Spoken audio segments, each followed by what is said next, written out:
A few weeks back, I read an article in Experience Life magazine. Now, if you aren't sure what Experience Life is, it's a magazine put out by Lifetime. And we had the editor-in-chief, Jamie Martin, on the show in episode 24.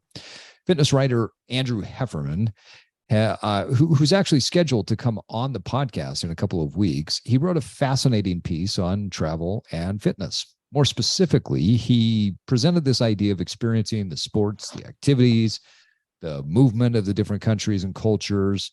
And I absolutely love the idea. You see, my wife and I have always said that if we don't get at least 20,000 steps per day in when we travel, it doesn't really feel like that we're on vacation. We love to walk. We love to hike. We love to do whatever the locals do when we're out on our trips. But something we've never done is what today's returning guest did when she went to Thailand. You know our fellow evolutionary, Iryna Ivanchenko, from episodes 54 and episode 114, where we cover a lot of fascinating topics that will help you to evolve and really get you going on your path of personal evolution. So if you haven't listened to those episodes, make sure you check them out after this one.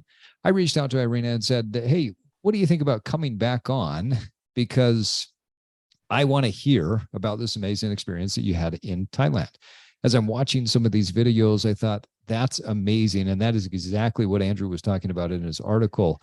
That is an amazing way to experience the world in a unique way and ultimately evolve.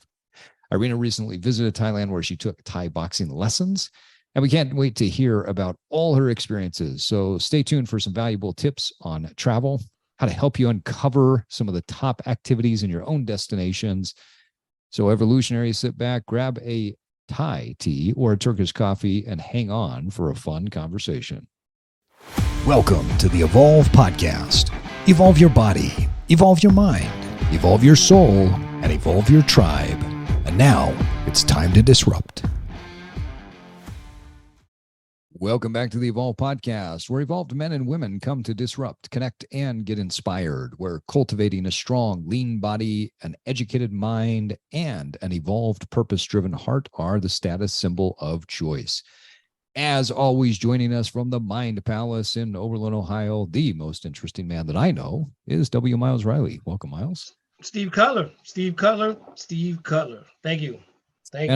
You're looking buff in that t-shirt. You got this Everlast, like you've been boxing, you've been doing push-ups, you're back in it, man. I'm back, baby. After having that hip surgery, or the hip surgery is not holding you down anymore. You are back. You're looking svelte and buff. Ooh, look at this. Look at those guns. Look at those guns. All right, they're only 38s. They're not 45 or Glocks yet, but they're coming back. Hey, we got a tiny Beretta there, but it's growing. It's growing. I got a tiny Beretta. Still put a hole in you. That is the line of the day, my friend. And somewhere in the mountains of Utah, I am Steve Cutler. Today's guest is the one and only Iryna Ivanchenko. Iryna, thanks so much for coming back. Great to see you again. Great to see you guys. The pleasure is mutual as always. And I'm happy to see you both. Nice, smiling, wonderful morning, evening in Saudi Arabia. Yeah, I was going to say it's morning here. It's evening there for you, right? What time is it in Saudi Arabia? It's 7:30 p.m. Okay. All right. So you got a nice, beautiful evening. We got a gorgeous morning in Utah. We've had some hot weather. In fact, recently we were driving home from California, ran into 123, 124 degrees as we drove through parts of California that go into Death Valley. I was shocked. Did you say 120 plus? 123, 124 at one point. It ticked up and then it went right back down to 123. So wow, amazingly hot. Now in Utah, we've been hovering right above 100. 101, 102, which is, we get warm. We don't get that warm. Iryna, what's it like where you're at? What is it because you are talking about Fahrenheit. Oh, sorry. We're talking Fahrenheit. We're stupid in America. We need to just convert to the metric stupid, system. I don't know how to, it's like between 30 plus 35 to plus 40 for now. Okay. Yeah, so Miles, you do the math on that one. I am. But beautiful weather. Well, Iryna, let's talk about your recent travels. What inspired you to choose Thailand as your travel destination? I love Asia. She can get high. Mm-hmm. Yeah, there you go. We were talking about that before the show. There's muffins. There's all sorts of things. I love Asia. I love Asia. I don't know. There is something about Asia that captures my heart. And many years ago, when I was in university, I studied Japanese language. I don't know why. I forgot all of it because I didn't use it, and I lost it. So, like Asia, I don't know. Asia is my area of interest, and I went to Cambodia, and I wanted to combine two countries together. So I went to Cambodia, and then I went to Thailand. That's how I. So Asia has always been something you've been interested in, and you learned Japanese at one point. Now, how many languages do you currently speak? Currently, fluently, I speak 4. Okay, Russian, no big deal. Miles and Ukraine. I barely speak 1. and not even the one we speak is that good. Exactly. Yeah. It's good. It's very good. Okay, so Russian, English, English, Ukrainian, and Spanish. And Spanish, because you lived in Mexico for a while. Yeah. But you don't speak Arabic? I know the basic. I know how to read and write, but my vocabulary and my speaking skills are very basic. But you can read and write in Arabic? Yeah. Oh, you basically have 5 languages. You want to be modest. No, not really, because I don't know what I'm reading. Like. Oh, okay. So it doesn't count. Okay. I'm so disappointed in you. Next time we talk, I want to see you fluent in Arabic. You are an absolute failure for just speaking fluent. Yes. Oh my gosh. I think that's one of the things we're going to just go down a rabbit hole for just a second here. I think that's one of the things that in America we need to do a better job. We speak one language and we don't even speak it very well, especially these days. I look at some of the things that my kids say, and I just every once in a while they'll say something. I'm like, what is that? That's not a word. Oh yeah, it means this. And I get that slang comes up all the time, right? When I was a kid, we had slang, but it sounds like people are just becoming dumber and dumber with the slang that's out there. So we don't even speak English very well. And we get arrogant about it. The part that bugs me is the arrogance. So I have this, and you guys tell me what your take on this is. I believe if you go to a country, you should learn how to speak the language, period. Sure. Universally. Yep. But in America, we're supposed to be such a great country. We should speak 5 languages. Oh yeah. We should just like to learn to speak with the rest of the world. And yet we get arrogant about people who come here, you have to speak English, and English is this language. The arrogance bugs the hell out of me. Yeah, I'm with you. We need to be more. I would not say it's arrogance, it's just the position. Thanks God, it's the position of privilege, because I, as someone coming from the third world country, I had to learn English. Interesting perspective. And one of the goals, one of the reasons why I learned it, it's because I wanted to communicate with people in other countries. Yeah, but it's interesting. But there's a humility with that, right? There's humility. If you come from a third world country and you had to do that, that's almost like it should be a universal precedent. If you come from a first world country, then you have the luxury of doing it. So enjoy the luxury of doing it, so that no matter where you come from, you're learning to speak with the rest of the world. Yeah. But you already, when you are born in the States, you already have this setting in your system. Right. It's already there, installed. Yeah. But don't you think, Iryna, that it would help Americans to learn at least one other language growing up? I mean, it depends, because as far as I know, there is a certain percentage of the people who don't travel outside US, because US is that's a good point. It's such a huge country, so it has lots to offer. If you want mountains are there, sea is there, everything is there. Like all types of nature you could imagine, they are all there. That's true. But that's a good point. bordered by a French-speaking country and Spanish-speaking partially countries. French. Yeah, I think they only speak French. Yeah, in like but one of the provinces. Since there are neighbors, I want to go speak to my neighbors. Sometimes right, so there you to go. me, it's as simple as that. So I took us on this rabbit hole, and now Miles is committing to learning Spanish so that he can go talk to our Mexican I'm friends. studying French now. Oh, there you go. All right. Yeah, I'm studying French now. Yeah, je parle français un peu.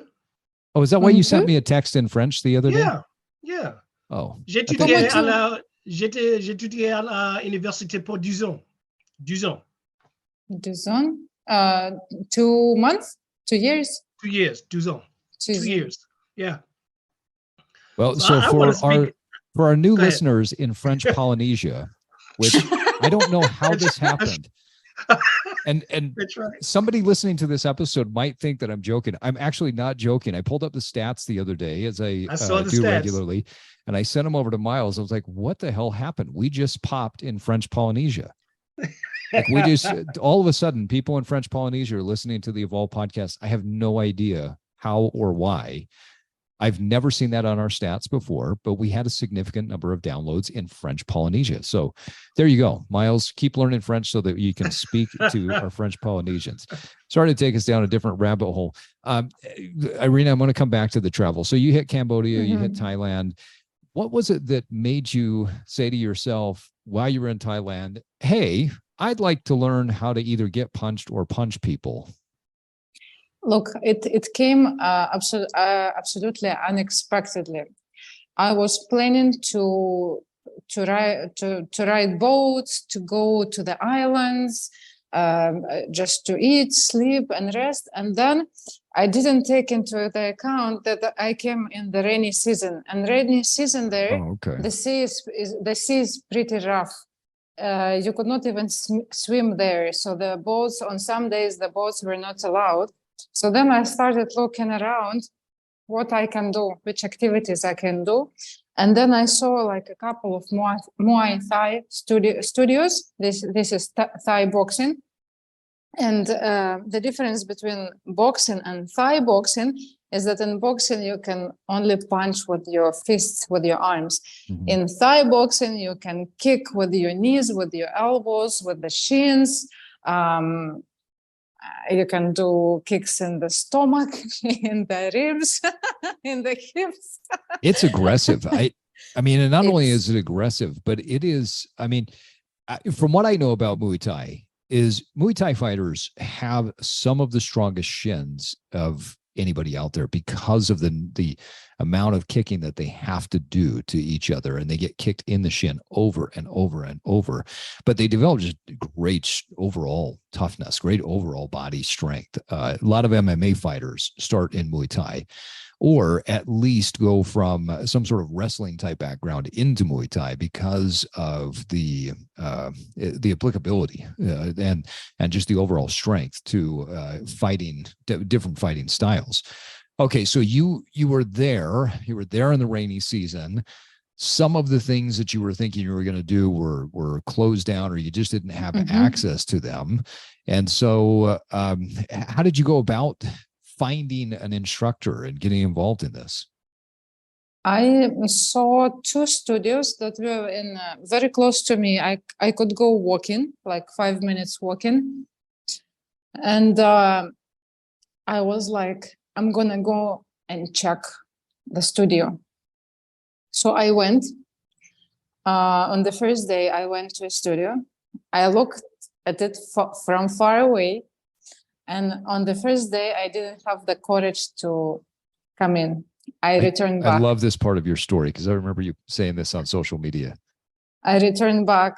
I was like, okay, this is too far from my comfort zone because I'm a yoga teacher, Pilates instructor. Yes, I do personal training, but I am like, I didn't do any aggressive sports in my life. And I, let's say, kicked people only twice in my childhood when I was protecting my little sister. I was like maybe 7-8 years old and she was 3 years younger. So some bullies were bullying her. and I kicked two of them. Wow. There we go. So, that was so you have long some time experience here. Like You've kicked a couple of people. Yeah. Baby experience. Right. Yeah. Baby experience, but not kicking a baby. Yeah, but it was also combat experience. Yeah, right. Fair enough. I got so angry, and my sister, she was little, I remember, and I could not watch her cry, and I could not watch the bullies, like torturing her. So I had to protect her. Like, it kicked in, like my kid adrenaline kicked in, and I'm like, no, I will show everyone you cannot mess with my sister. Like, you cannot abuse her. Yeah. I'm going to take us on a little bit of another rabbit hole, because this experience that you're talking about with your sister reminds me of a couple of things that happened in my life. I've only gotten in a couple of fights in my entire life. And one was protecting my dad at a basketball game where a fight broke out. Somebody took a swing at him, and I just lost it and ran over. How old were you? Probably 16 or 17. And this is to put it into perspective. We were playing in a church basketball league. And so this is a bunch of people playing church ball. Okay. So these churches that we play in have these big basketball courts, and it's a church league, and our team was the best. We had won the area, the region, 2-3 years in a row. I think we were undefeated for a couple of years, and we were just blowing out a team one day. And they got so mad that they pushed one of the little guys that was a younger kid on our team, and that cleared the benches. And my dad was over there trying to break things up. I saw a guy take a swing at him, and I just changed directions immediately and ran and put my hand on somebody's shoulder to jump so that I could get over the people that were there and just clock this guy across the face. I'm just trying to wrap my head around you wailing away on somebody. Yeah. Wow. In church ball. With quite colorful language. Let's just put it at that. I had to meet with in the church I grew up in, the priest, the pastor is called a bishop, and I had to meet with the bishop afterwards to have the conversation. And I thought I was going to get a tongue lashing. I thought I was going to get kicked off the team. And he looks at me and he says, "Well, if I were in your shoes, I probably would have done the same thing." So I've only fought twice. And that was one of them. The other one was just a stupid thing at school where there was a disagreement between a couple of people, and I got in the mix of it. And this was probably junior high school. I don't know what I was, maybe 13, 14 years old. But about a year and a half ago, we had an intruder in our home early in the morning. I was in the kitchen just making my coffee, and I heard a noise, and somehow a guy had gotten into our house and then went into the basement and hid underneath our pool table. And it was the strangest thing because, early in the morning, I'm usually a little bit foggy and groggy, but I was super groggy because we had just been delayed for 3 days on our flight home from Hawaii. And I just kept saying to myself, did I hear something? I'm pinching myself thinking, am I really awake, or am I just hearing things? And turns out, no, there was a guy in our house. And so immediately I went into fight mode and started yelling, screaming for him to get out of our house, and grabbed the closest thing that I could find, which was a pool cue, because he was underneath the pool table. Nice. And tossed another one to my son. I opened his door, turned the light on, said, "Johnny, get up," and tossed a pool cue to him. And we ended up getting the guy out of the house without much altercation. I only had to break one pool cue across him to get him out. I think he was pretty high and just got confused while I was yelling and screaming at him to get out of our house. And so as he went in the wrong direction, I had to smack him across the back and the head to get him to go. But afterwards, it dawned on me that I've been trained in shooting. I know how to shoot and shoot fairly well. I own guns and I've been through lessons. And so I know how to do that, but I didn't want to, in an altercation like this, take it to a point where I had to use some deadly force. And I've had people tell me, "Oh, well, you should have pulled your gun out." I thought, no, I made the decision at that moment that a bullet, if I missed, could have gone through a wall or two and gone to my daughter's room or to my son's, or it could have been wrestled out of my hands, or, the close quarters, proximity. There was no way I wasn't going to do that. Plus, I just went with what my gut told me, and my gut told me that I could probably get this guy out without an altercation like that. That aside, it made me realize I'm not trained in hand-to-hand combat. I have not trained in any form of fighting. And so it just shone this huge light on a skill or a skill set that I'm missing. And so I reached out to David Alvarez, who is, I can't remember what episode David was on, but David came on came over to the house. Sorry, I'm fixing something happened with my camera there. I just went super blurry. There we go. And we spent some time for a few weeks having him teach me the basics. I've got a heavy bag in here, and I've, wailed on that several times in the past, but never real training. So that created, in my mind, a necessity to learn a new skill. You had to defend your sister, which in those moments, I think instinct kicks in. And from what I've learned with talking with people that are great fighters, that people who train and train people to protect other people, whether it's military or police or whatever, they say, just trust your instincts. Your instincts will not, lead you wrong. But with the right skill, you're going to be the better fighter, and you're going to be the one that comes out of it. Now, yours is a different story. In this situation, you walked by and said, hey, I've got an identity. It's a Pilates instructor, a yoga instructor, a fitness professional. I've never done fighting before. Maybe I'll go try this out. But then you paused. And I love that, because that is probably the most real and honest thing that happens to all of us, but we don't talk about it. What took you from the point of saying, I'm going to go try this out, to now I'm going to go do it, after you paused? What made you go, what helped you to overcome that mental hurdle? I had a dialogue with myself, a conversation with myself. And I was like, it's far out of my comfort zone. I don't really need it. And then I asked myself a question, like, would I regret if I haven't tried it? I love that. And I told myself, yeah, I would. I would love regret that question. So next day, I went to another Thai studio. It was another studio. Don't ask me why, which was also very close. And I walked to reception, and I'm like, I want to book a personal training with the instructor. And she's like, oh yeah, sure, come at 5 p.m. today. I'm like, okay, thank you. Easy, no big deal. I didn't know. So I decided I will trust the process. No matter who is the instructor, what's the worst that can happen to me? Probably I would suck. I would look stupid. Okay, whatever. Yes, I am a beginner. Yes, I have never done the boxing type in my life. If I don't like it, if it will be like a total and an absolute disaster, I would just say, thank you, bye. That's it. Yeah. That's it. Yeah. Yeah. I love that. It's funny that you talk about that you didn't go back to the same place, but you went to another place. And you say that, and I'm actually laughing because I've done the same thing.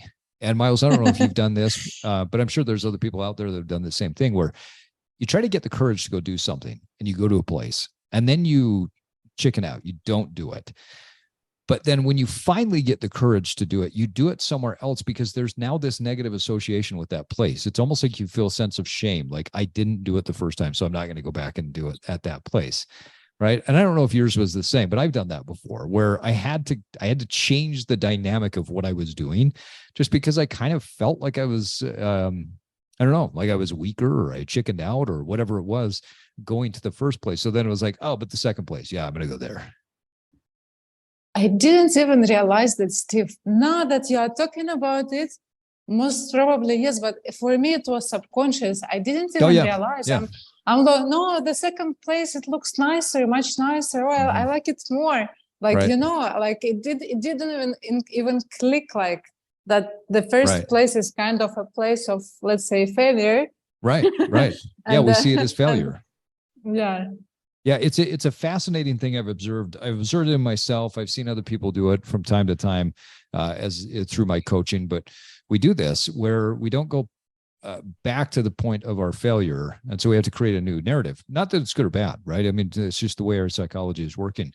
I want to go back, though, Iryna, to something you said where you said, hey, I don't need it. This is a really common thing we say. And I found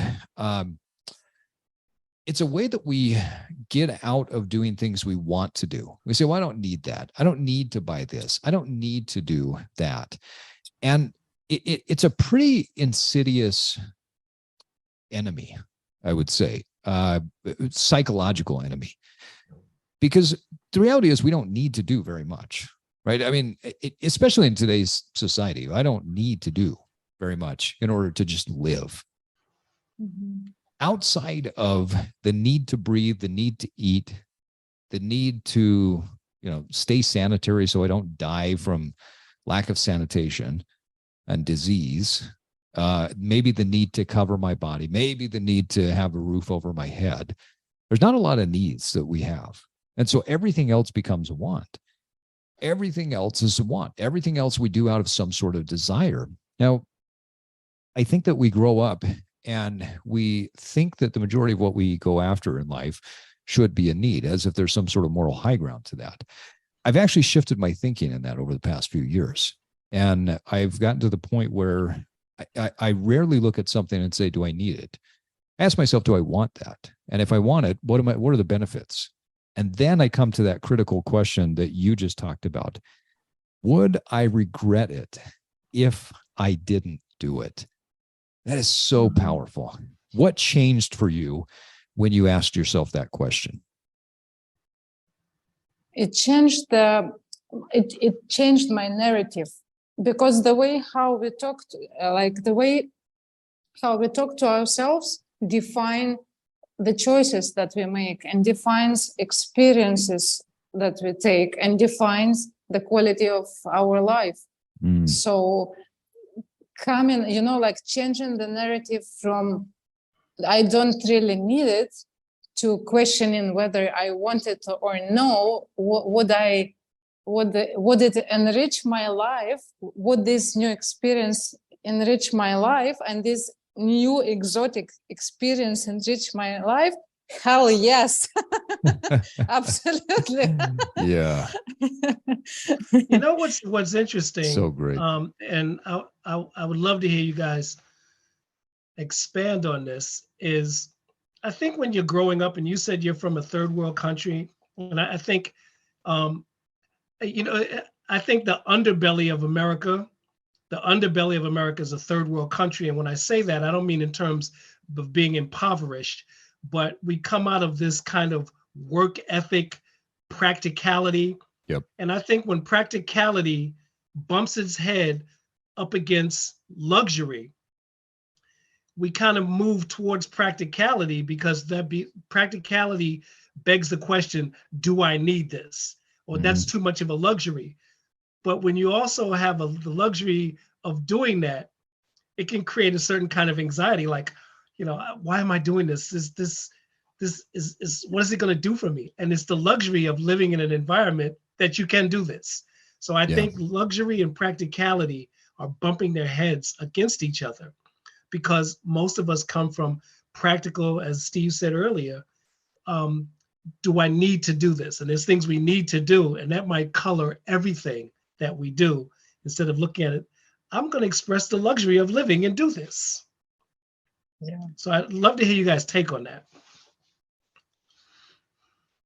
Yeah, well, Iryna. I was brought up. My grandmother, she survived Second World War, and my mother, for them, and for my dad, may he rest in peace, for them, love was practicality. Yeah. For them, taking care of you and expressing love was giving you the things you need, giving you food, shelter, clothes, helping you with the education. Yeah. That's Practical. it. Very practical. Very like talking, expressing emotions, support. No, like if you have things you need, you have your support. That's your support system. Things you need. Yeah. Yeah. It's interesting how that becomes the foundation though, right? And you think about, I remember a conversation, probably in our first conversation, Iryna, when you were talking about that your grandmother, and maybe your mom too, didn't quite understand why you wanted to go into health and fitness, move to a different country, do these different things because it didn't seem very practical, right? I mean, let's be honest, with what we're talking about and the space that we play in of health and fitness, it is by and large a luxury item. You know, training and coaching is not something everyone can afford. Not everyone can afford to have the time to work out on a regular basis to make their body look a certain way. Now, everybody's got time in the day to move, to exercise, to do something, but there's a certain amount of luxury to what we, to the business that we're in. So I'd be curious to hear how that has, as Miles said, colored the perspective that you had, moving away from your country, going to now multiple countries, living in multiple countries, and working in an industry that is a luxury for many people. How has that either challenged you or helped you to progress forward?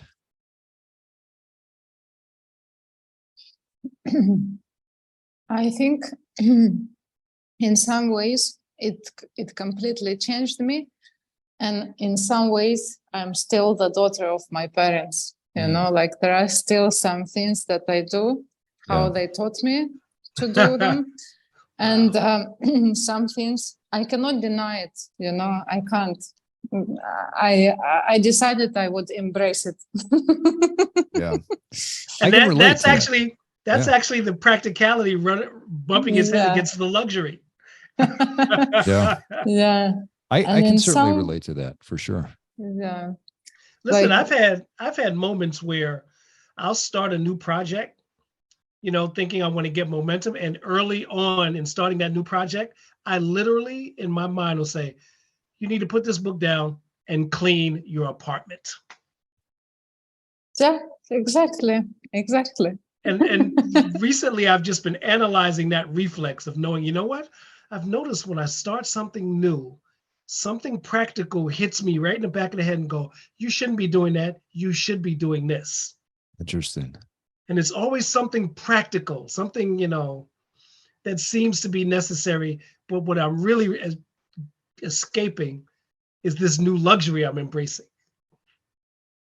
So, I think there's a lot to, Iryna, what you did, because you discuss about how it changed your narrative, the narrative that we tell ourselves about our life, who we are, if we're the hero of our own story and we go through the challenges to become the ultimate hero that we want to be, then we have to change the narrative, right?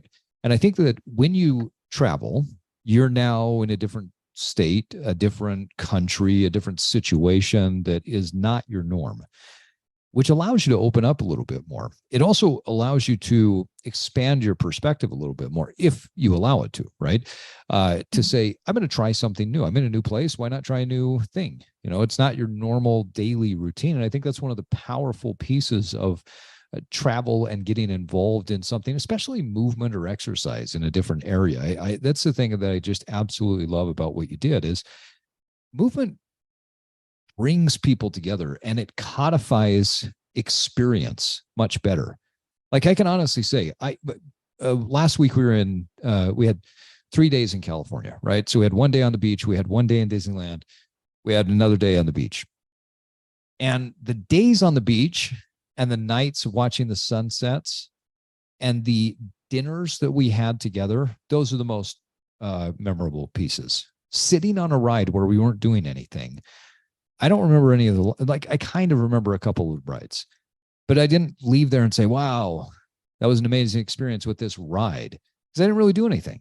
But sitting and having dinner with my family, there's physicality to that, right? Throwing the ball on the beach, playing paddle ball, running into the waves, all the stuff, the boogie boards, everything. The physicality is what creates memory. And so I think this idea of changing your narrative is a really important piece. So take us back. You signed up and you showed up in the evening, and now the narrative has changed because you asked the critical question of would I regret this if I didn't try? So you show up. What happened? And then I saw my instructor, and it was a Thai girl. Nice. It was a girl. I didn't know whom to expect. Maybe it will be a male instructor, female. I didn't know. And then I come. It's a girl. And I had my beginner's luck. Like the class has finished and the area was empty. So it was only me, her, and maybe admin and some other instructor. So it was kind of private. Very nice. So, so you're not on stage trying something out for the first time, and people are like, hey, look at that girl. People who are doing it for years are not watching me. So I'm like, okay, cool. And then she was a really good coach, And not only that, she is a fighter, actually. Oh, cool. She is a fighter. So she is training people and she is competing at the same time. So she's doing fights. And the way how she was training me showed me that there is hope and I can do it. Like basically, she told me, you can do it. It's okay. You're fine. You're doing fine. Just do it again. Let's do it again. You're doing great. Again. So what did you start with? Talk about like, how did you show up? What did you wear? What did you have to put on? How did you start? What did that look like? Thigh box, you do it barefoot. Okay. And basically you have to wear shorts and for girls, a bra, a sports bra. So that's how I showed up. Yeah. Okay. And then they have gloves and they have like the bands to rope the arms. That's okay. It. So your wrists are wrapped and then you've got the gloves. Do you have anything on your feet or ankles? You can get that for if you want extra protection. I was fine. I was fine. Yeah, I've seen that there's some padding that they can put on if it's too painful. The trainer puts the padding and you don't kick the body, you kick the padding. Oh, okay. So when you kick with your limbs, like it's the padding that you kick. Okay. So did you start with kicks, punches? Where did she have you start? Or were you just doing a combination? She gave me a warm-up, which was a bit of running, a bit of mobility. And then she showed me how to do jab, cross, elbow kick, knee kick, and like leg kick. Okay. Like a bit of everything in the first session, just to get accustomed to what's Muay Thai is about. And you were there, how many sessions did you take? Were you there 3 days, 5 days? I was there for 7 days. Oh, wow. Okay. And I took sessions for 6 days. And I do regret that day number 7 that I could have trained myself. But you could have gone pro. You would have just had that one more day. You would be pro right now. Yeah. And then I was coming every day. It was like I was coming in the morning. I was having very light breakfast. Then I was going to do my Muay Thai. Then I was having a fresh coconut. Oh, yeah. Water. And then I was chilling on the beach. Nothing better than fresh coconut. You pop that thing open. That's the most hydrating substance on the planet. So here's the question I want to ask from me training people in boxing. Do you remember the first kick or punch that you got right that had full power? The first one. Great question. What did that feel like? I don't speaking the truth until now. I think I don't have that full power in my punches or kicks because there is still a lot of room to work on. Like, because I have never done this in my life, so I cannot even evaluate my punches. But your perception of it, not the objective perception of it. You, when it was a kick where the movement felt fluid, and it didn't even have to express a lot of power, but the movement felt so good, you knew you did it right. You know, it was, I would say it was on the session number 5. Okay. Oh, wow. Okay. On the session number 5. Yeah, I felt confident, more confident. Yeah, that's basically what I'm asking. When you throw a couple of, because they don't have to have a lot of power, but if the body feels like it's moving properly, that feels really good. And you know what? Like that girl, her name is Noon. She told me, the goal on the first session, she told me, the goal of all that we are doing is to have a fight with me. And I was like, whoa, no way. I'm not doing that. I'm already awesome. Out of my comfort zone. You know what's really... Go ahead, Iryna. Go ahead. You were saying? And then on the third session, she made me, she told me, now, you start. Give me punches, like fight with me. Like, not how do you call that? Not defense, but the one who is... the offense. Yeah, so she wanted you to go into the offense. The offense, who initiates the fight. And I was like, wow. And at first I was like, few minutes, I was really like, my brain did short circuit because, Steve, I want to go back to what you mentioned. Like, when you think about it, how many of us, we are ready for the actual physical fight with someone. Right. Like, sometimes you are so shocked, you don't know what, like, should you hit that person with the arm, with the leg? Like, what do you do? Like, what do you do? Yeah. What are the areas where you could even kick? I didn't know that. Now I know that it's now at least I know. Yeah. Well, when we don't know, we freeze, right? When we don't have some knowledge, we freeze for a second. It's interesting that only when we're really pushed. Yeah, it's only when we're really pushed where we have to fight. But the idea of the fight or flight or freeze response, that's really common. I've seen that several times.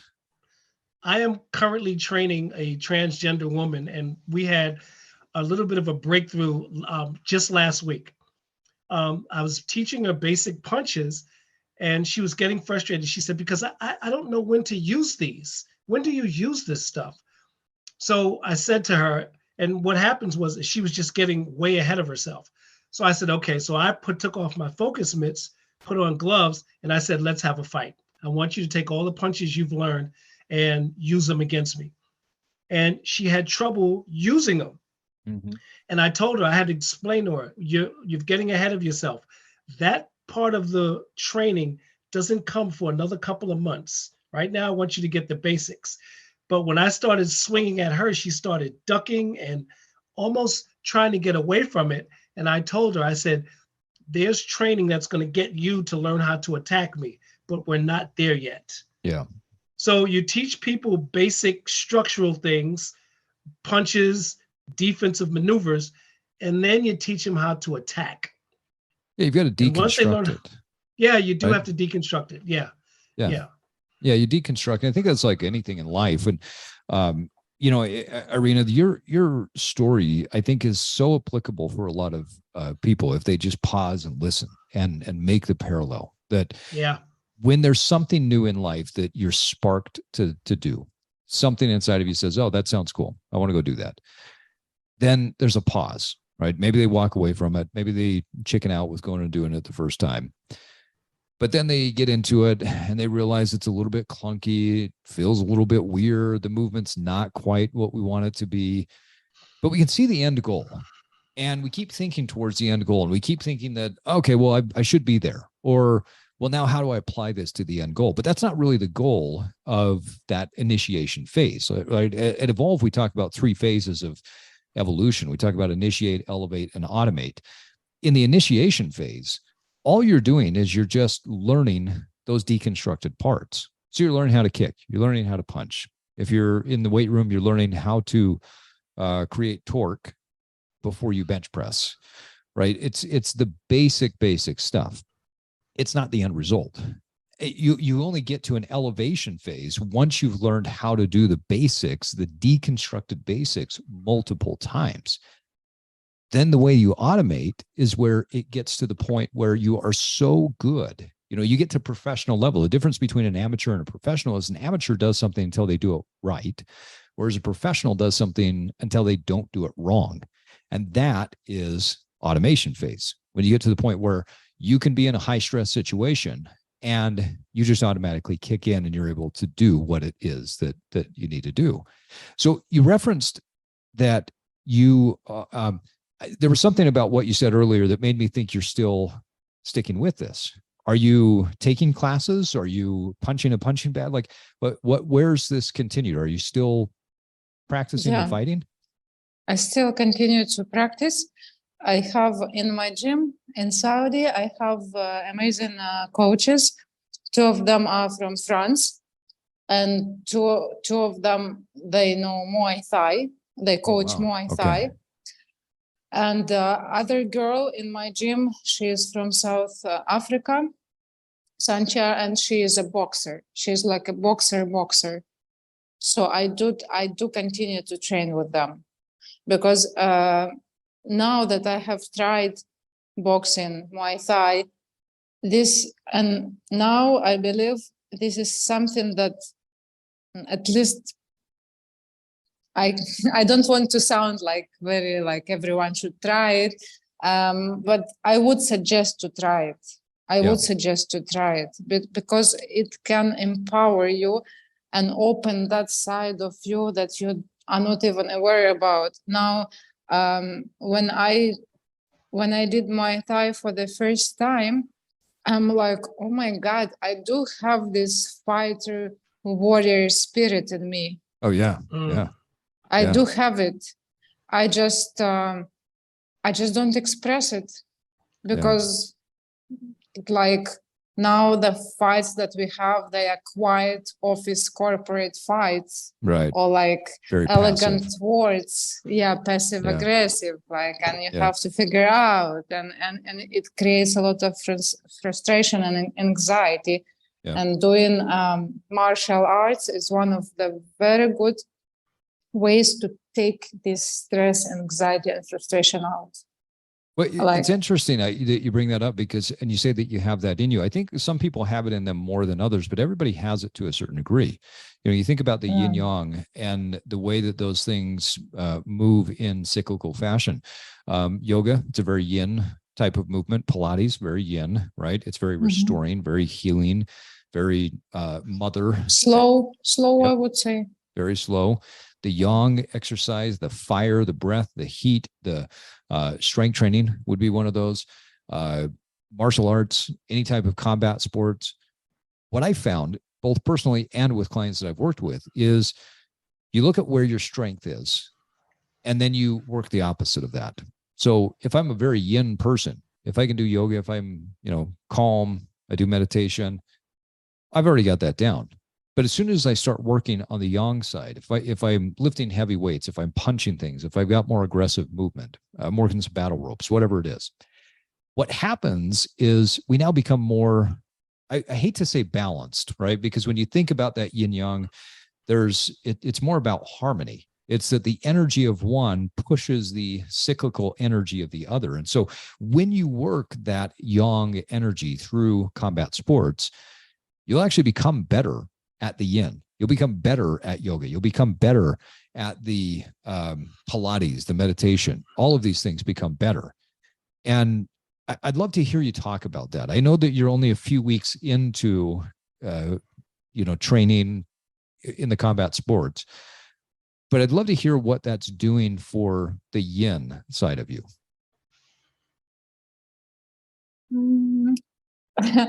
It maybe it's funny, but more like boxing, Muay Thai, it calms me down. Yeah. It calms me down. That's awesome. It's not funny. It's actually, I mean, it's funny you say that because it's surprising how much it does that. I feel much more calm after a really strong, aggressive workout, because if I can express myself in that way, then my relaxation response is much better. I sleep much better. But yeah, I sleep much. Yeah. There's also the thing to think about is how we have this predilection for duality, that we think this over here is a yin element and this over here is a yang element. But what we should really be thinking about is finding the yin element in any yang exercise, just like you find the yang element in any yin exercise. Yeah, because they do exist. Yeah. And they do exist. So imagine taking something like Muay Thai and knowing how to do it and then slowing it all the way down so it starts to look like what's that movement? Tai Chi. Tai Chi. So you're slowing Muay Thai movements into a slow Tai Chi type of exercise. And now you're taking the yin and the yang and you're blending it into one thing. Yeah. Iryna, I know you've talked about this already to a certain degree, about the difference between training in Muay Thai and combat versus what you've done in the past, the yoga and Pilates and, more of the yin type. What are some of the other differences? What are some of the other things that you noticed as you started training in this compared to, well, really any other fitness activity that you've done? It is very like it's a contact sport, and it allows you to connect in such a different way, and it's a very intense way of connecting with someone with when you are sparring or when you are training together, like the bond. And it's beautiful in a way because nowadays we are not even hugging people that much, like physical contact. Right. We cannot do that to the strangers. And this allows a physical contact with another human being. Yeah. Not only the physical contact, you're like legally allowed to kick that's another human being. Like there's so much freedom in it. Yeah, that's a good point. There's so much freedom. I want to ask Miles how he feels when he is boxing. How do you feel, Miles, when you're boxing? If I can, like a lot of things, it takes me when I'm doing what I'm doing now. It takes a moment, like anything else, to get out of my head and transfer that to my body. And right now, that takes me about 10 or 15 minutes. That's why I have a really good warm up. Once it gets out of my head into my body, there's just this flow. There's just this connection to almost like the universe where I'm using my body, I'm using the momentum forward and the give backwards, if that makes any sense.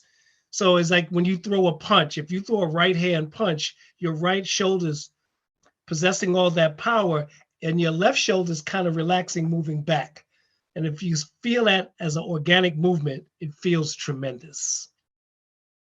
It's the give and take of your body, especially if you're hitting a bag. If you're hitting a bag, it's the give and take of your body, watching what's moving momentumly forward and what's giving away, and then you're switching. That movement feels tremendous when you get into that flow.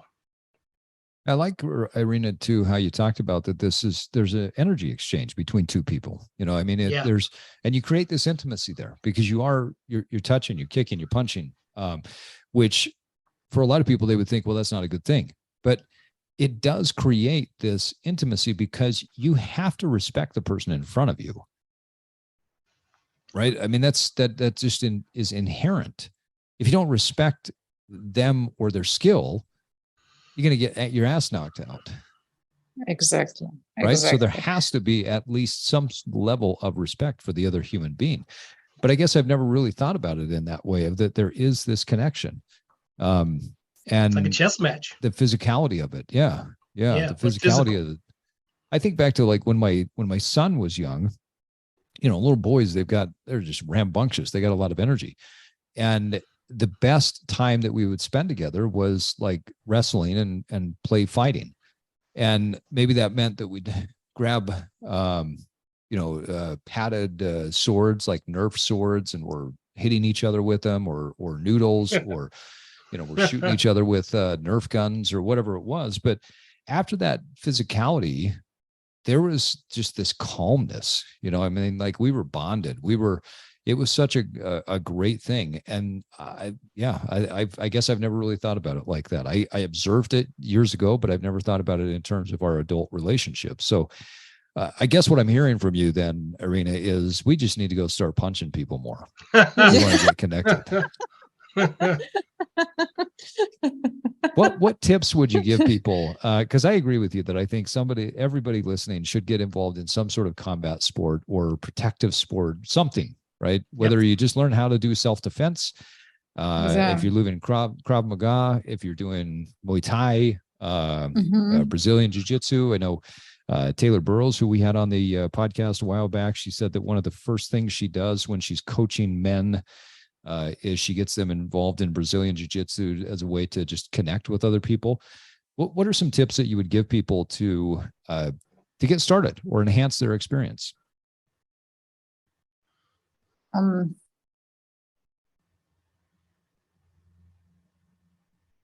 Tips to get started are pretty easy. Is just to get started and try it. Don't wait. Yeah, I kind of knew that was coming. Don't wait. Yeah, and I want also to address, Steve, your comment that you said that we work in the fitness industry, and lots of people, they think they don't need it, and that they cannot afford it. And you know what? It's on the contrary. Everyone needs to move, especially nowadays, especially with technology, especially with the amount of information that we have. We need to move more. Yep. I think there's an interesting split happening in the world. And that split is pretty, there's a massive divide between one side and the other. And that split is that as technology continues to improve, we as human beings have an opportunity to evolve significantly, right? I mean, just like we're in 3 different parts of the world right now talking to each other, we have evolved as humans. We can have this conversation that a guy from New York City that's living in Ohio can talk to a guy from Utah that's living in Utah, that can talk to a girl from Ukraine that's living in Saudi Arabia. Like, that's an evolution point, right? It's pretty amazing too. It is amazing. And the technology continues to move us, and we will get to a point where that technology will help us to have the best life that we can. The problem right now is our decision-making ability as a society as a whole, and our emotional intelligence have not kept up with technology. We have become so emotionally unintelligent that we stare at our phone instead of talking to the person in front of us. We scroll, and order food that gets delivered that's highly calorie dense and low in nutrients. And we're on this side of the split, and we're becoming more and more obese. I mean, I read something the other day that said that the difference between certain countries, like, what was it? I think Senegal has less than 13% of their population that's overweight. And in America, it's well over 70. As technology continues to go up, we lean into technology to make our lives easier, and yet we're making our life more difficult because we're not doing the hard things when we need to do the hard things. And I think, like you're talking about, Iryna, it shouldn't be an option. Like, the body needs movement. We need good nutrients. I said to somebody the other day, they said two questions that came to me. Number one was, hey, how come you don't take on every single client? I said, well, number one, I only work with people at this stage of my career that really, truly want to evolve. If you want to lose 5 pounds for your wedding or 10 pounds, I'm just not your guy. It's not of interest to me. I used to help people with that, and not that I'm opposed to goals like that, but I want people to evolve into better human beings. But the second reason is the second question was, why don't you discount your prices? Or why, somebody called me up the other day and was like, well, I did some research on personal training and I found somebody that will charge me, $20 an hour or $25 an hour. And you say you're this much. I'm like, yeah. Well, why are you, whatever it was, 5, 10 times more? Like, because that's where you're not even comparing apples to apples, number one. And number two, what kind of car do you drive? And he told me what kind of car it was, and it was a high-end luxury car. I said, okay, do you take your car anywhere? Well, no. Well, where do you take it? Well, I take it to this dealer or this mechanic shop. And okay, what kind of gas do you put in it? Oh, well, I put this amount of gas. Okay. Do you ever get it detailed? Yeah. I got this guy, he details it for me. Okay. Well, what kind of oil do you put in it? Oh, well, we put this oil. All right. You just leave it outside, or does it sit in a garage? Oh, no, it's garaged. Okay, cool. Well, guess what? That car, you're probably going to own it for how long? Oh, I trade cars out every 5 years or so. Awesome. So my question is, why are you trying to go for the discount body? Why are you going for the discount solution for the car, your body, the automobile, your body, that you only get one of? You're going to have multiple cars throughout your life. And if you take great care of your car, but then you have a totally different perspective on your body, which you only get one of those. Why would you do it any different? Doesn't make any sense. So I agree with you. And I think that there's this massive divide in the world. Over in this camp, it's people who think that health and fitness is a luxury, and they are using technology to make their life worse. Over in this camp are people who say, you know what? The laws of the body have not changed. Now, technology can enhance our ability to be healthy, but it's a necessity. People need to learn how to move. People need to learn how to eat well. People need to learn how to exercise. All right. We don't stay healthy and fit like our ancestors did, who maybe were farmers or were hunters or whatever, because movement is not part of our daily life. So we have to learn those skills. And with all the available food, all of the available food products out there, we actually have to learn what healthy eating is. Because 100, 200 years ago, you just ate what was available, whatever you could kill, whatever was on the farm. Right? That was what was available. If you could buy a few things here and there, that's great. I mean, I think back to what my grandparents used to talk about, that, they'd bake their bread at home.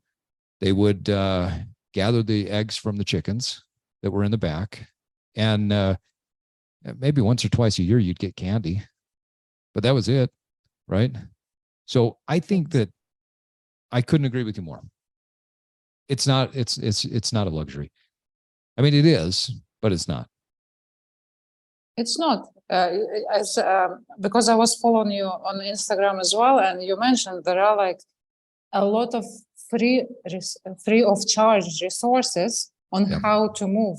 Right. It's just a matter of priority, and movement is a necessity. The fuel for three biggest fuels for our brain is oxygen. Yes. Then glucose, which is food, which is quality food, and movement. Yep. Without movement, brain is useless. Brain is useless. Yeah. Well, there's new research that's come out in the last few years that talks about how one of the best ways that scientists believe that you can stave off Alzheimer's and dementia is by learning complicated movements throughout your life. So I think one of the researchers that had published a paper talking about how men and women in later stages of life, if they were learning dance moves, then they showed significant improvements in their overall neuroplasticity, and it was staving off, the decline of dementia and Alzheimer's. And so, yeah, movement is essential for our brain. I mean, you can live without carbohydrates, proteins, and fats for a really long time. You can't live without oxygen. Yeah. And so learning how to breathe is a critical one too. Like I would say probably 9 out of 10 people that I work with, the first thing I have to teach them is how to breathe. Yeah. And how do you get this information to people though? This is the trick, because everything we've said is so powerful. Yeah. And yet the elephant in the room is the industry that pushes everything that's the opposite of this. Yeah. Yeah. Well, I think everybody has to start to become awake, right? I mean, it's personal accountability. We have to become accountable. And it's something that, nobody told Iryna to go to on this trip, right? No one called you up and said you have to go here. No one told you had to go try Muay Thai. Yeah. Right? You're on a path of growth and evolution. You are what I call an evolutionary being, because you're on a path of growth and evolution where you're constantly challenging yourself. And that comes because you take personal accountability. And I think that's the foundation. Yeah. I would also say enriching my life, because I realized, especially after war in Ukraine, I realized there is only one life. So I better live it. I better live it here and now. And I better go and take that Muay Thai session. Yeah. And if I don't like it, okay, I don't like it. I'll move on and do something else. And that's why I also started, before I went to Cambodia and Thailand, I started salsa classes as well. Oh, no way. There we go. Yes, ma'am. All right, Iryna, we gotta see some more salsa and then Tai Chi videos up here on social media. Ask me what was motivation to do salsa. Okay, so what was the motivation to do salsa? I had zero motivation, and I know I suck at salsa. I lived in Mexico for 5 years. I went to Cuba. I went to Colombia. I was always embarrassed to dance it because I didn't know anything. My motivation to go and do it. Manolo was 6'2" and he was shredded. No, and you had to not at all. No. It was my course. No, it was my course on functional neurology. I'm like, rhythm is a big component of the movement, and it can impact the activity of our frontal lobes. And I'm like, my God, is it so? I'm gonna try it. Yeah. Okay. All right. You've convinced me, because I learned that years ago about the importance of rhythm and movement, right?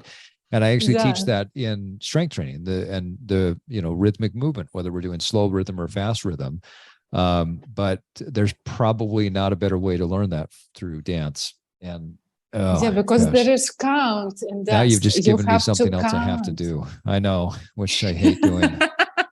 I've tried. I've taken a couple of classes. Oh, now I want to dance with you because I dance salsa. I love salsa. You are a good salsa dancer. I've seen you. I have to fly. I have to fly now. I have to meet Miles. I have to dance with him. He has to give me a boxing session. When you live in New York City and you go downtown, all those clubs with Colombians and Puerto Ricans and Dominicans, and the music just flows in New York. And we used to go to clubs. We would go to clubs and they would start playing salsa music. And I'm sitting there and I'm, like, we want to dance with the girls, but we didn't know how to do it. So we started learning how to dance. We said, we got to do this. We have to do this. And I love salsa dancing. I am still a very beginner, like very much beginner. All right. Well, you've convinced me. I now need to do that. Iryna, when you went on this trip, I want to come back to the trip for just a second, because you went on this trip and you had things planned. And I think that there's a bit of the story that I want to come back to that's really important for people, because when we plan things, I think it's also important that we have times that are just open to experience whatever is going on in that particular area. How would you recommend people plan their vacations, plan their trips so that they experience what's there, but also leave it open enough to have the spontaneous, yeah, what the hell, I'm going to go try Muay Thai? Look, it's a challenging question because I am a solo traveler and I have traveled in many countries. Okay. So I know my way, and I know like I do have some must have, must do on my list, and all the rest is like secondary. For example, this would be hard for parents with small kids. You have to have like kids club planned. You have to have like a good hotel with XYZ. Mm-hmm. Or for example, it depends on, I would say it comes with the experience. The more you travel, the more flexibility you have. Because even, I'm sure, even if you travel within your country, you plan certain things in a certain way, but at the end of the day, you have to make some changes to that. Oh yeah, always. Yeah. It's either weather or someone, or like there are many like things that can interfere with the plan. Yeah. I like how you talk about that though. It's because travel is a skill set.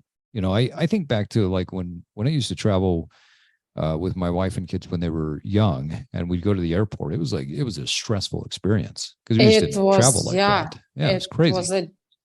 It was a disaster. And then every single thing doesn't go as planned. Yep. You're already frustrated, like stressed, and like, it's over. The vacation is over. Yeah. Vacation now turns into the thing that you tell the bad stories about. Can you believe when dad did this? Oh my gosh. Remember when mom lost her shit? Like, but over the years, I've traveled quite a bit. I traveled almost every week for several months with a job that I had. And I just got to the point where travel became so easy. I remember the first trip that I took the family on after I had probably a year or so of traveling like that under my belt. And just watching the stress of, okay, where do we go? What do we do? I'm like, oh yeah, no big deal. Just follow me. I got you. So I agree with you. I think that's a great bit of advice, is just travel, get out there, do it. Yeah. Try to find some experiences, plan some things, but leave some time open so that you can experience some of these activities. I've got to ask, was this the first time that when you were in a new country that you tried a sport or an activity like that? Or have you done this before? I have done this before in a different sense. When I first moved to Mexico, I was not speaking Spanish. So, but I knew yoga, like I was practicing yoga before. So that's something that I knew. Mm-hmm. So I started looking in my area, what are the yoga studios that I can go and visit. And this is how I was connecting to people through yoga. Mm. And it helps me a lot. And now my sister, for example, because of war, she had to, like, their family left Ukraine, and she's now making her life in a new country.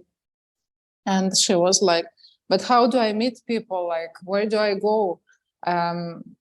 Sometimes it can be challenging, you know, especially when you are in a new city, new country.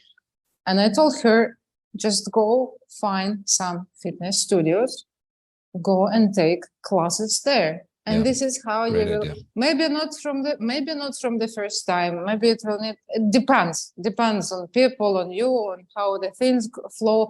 But anyhow, at the end of the day, you will connect with people. And this is something like activities, as you said, activities and movement is something that unites us and connects us.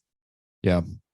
That's a great point. I would say for our listeners, I would add on, get into activities that are, if you're in a new city, new state, new country, or you're traveling, get into activities that you enjoy doing, that involve movement, whether it's in a gym, you go to a class, or whether you're going for a hike. Find people, or just go to those places, and you're going to find people that are like-minded. You become who you surround yourself with. You will become the sum total of those people. And so if you start to surround yourself on vacation with people who do that, then you're going to be much better off. I mean, I'll tell you, the day that we spent at Disneyland, I felt like a fish out of water. Those are not my people. And it's not that they're bad people. They're just not my people. I don't identify with that whole, like sugar and soda and let's go get this, and now let's go on this ride, and everybody's super excited about buying a bunch of stuff. And that's just like so opposite of how I live my life. I mean, the highlight of the day for me, aside from being with my family, was when I found somebody walking around with like this big Fred Flintstone size turkey leg. And I went up to him and was like, "Where'd you get that?"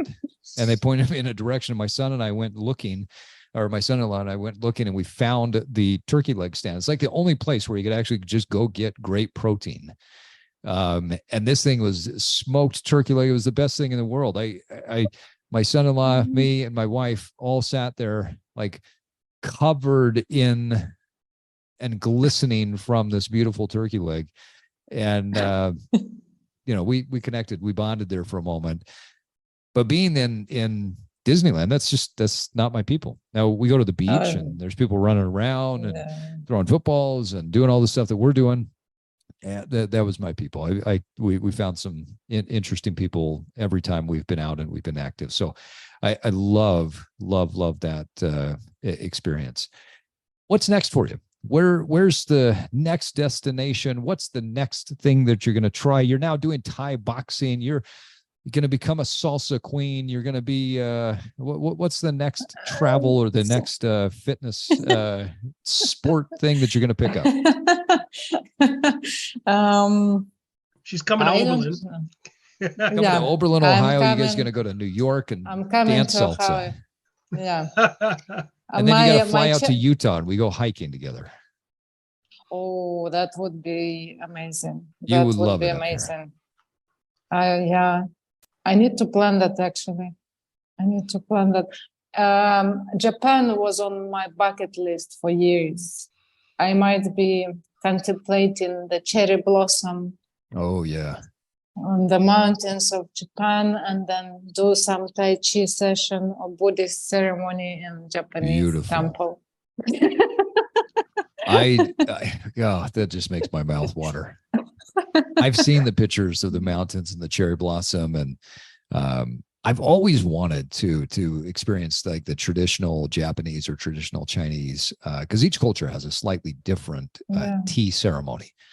And I've always wanted to experience the tea ceremonies in each culture. And so I think that would be a blast. Absolutely. Well, what a beautiful, beautiful experience you've had, and what a beautiful experience to look forward to. So thank you, Iryna, for coming on and sharing your incredible experience and insights for our listeners. From Thai boxing in Thailand to exploring unique cultural activities. We've learned a lot today. And to all of our evolutionary listeners, remember to make sure that you research, that you plan ahead, but also leave some room for unexpected adventures along your way. Stay tuned for more exciting episodes of the Evolve podcast. We're going to explore new horizons, embracing the spirit of adventure. We believe that's a critical piece to your overall evolution. Safe travels. Till next time, we're going to keep evolving. And on that note, folks, it is time for us to wrap up another episode of the Evolve podcast. Iryna, as always, it's great to have you on. Thank you so much for coming on, sharing your wisdom with our amazing listeners. Where can they follow all of the salsa videos that you're going to start posting? On my Instagram. All right. My Instagram. Yeah. We will link that in the show notes. And again, if you have not listened to our other episodes with Iryna, go back and do that. Well, thank you again. And evolutionaries, remember that it does take time and consistency to evolve. But first, you have to disrupt. And now it's time for you to get out there and evolve. And evolve. Thank you for listening to this episode of the Evolve Podcast. Follow us on your favorite podcast app. And if you haven't done so, please give us a rating. As an independent podcast, it really helps us get more reach. This podcast is part of our mission to help millions of people evolve into the best versions of themselves. Please check out our coaching services at evolve-cast.com or pick up some of our Evolve merch. Until next time, keep evolving.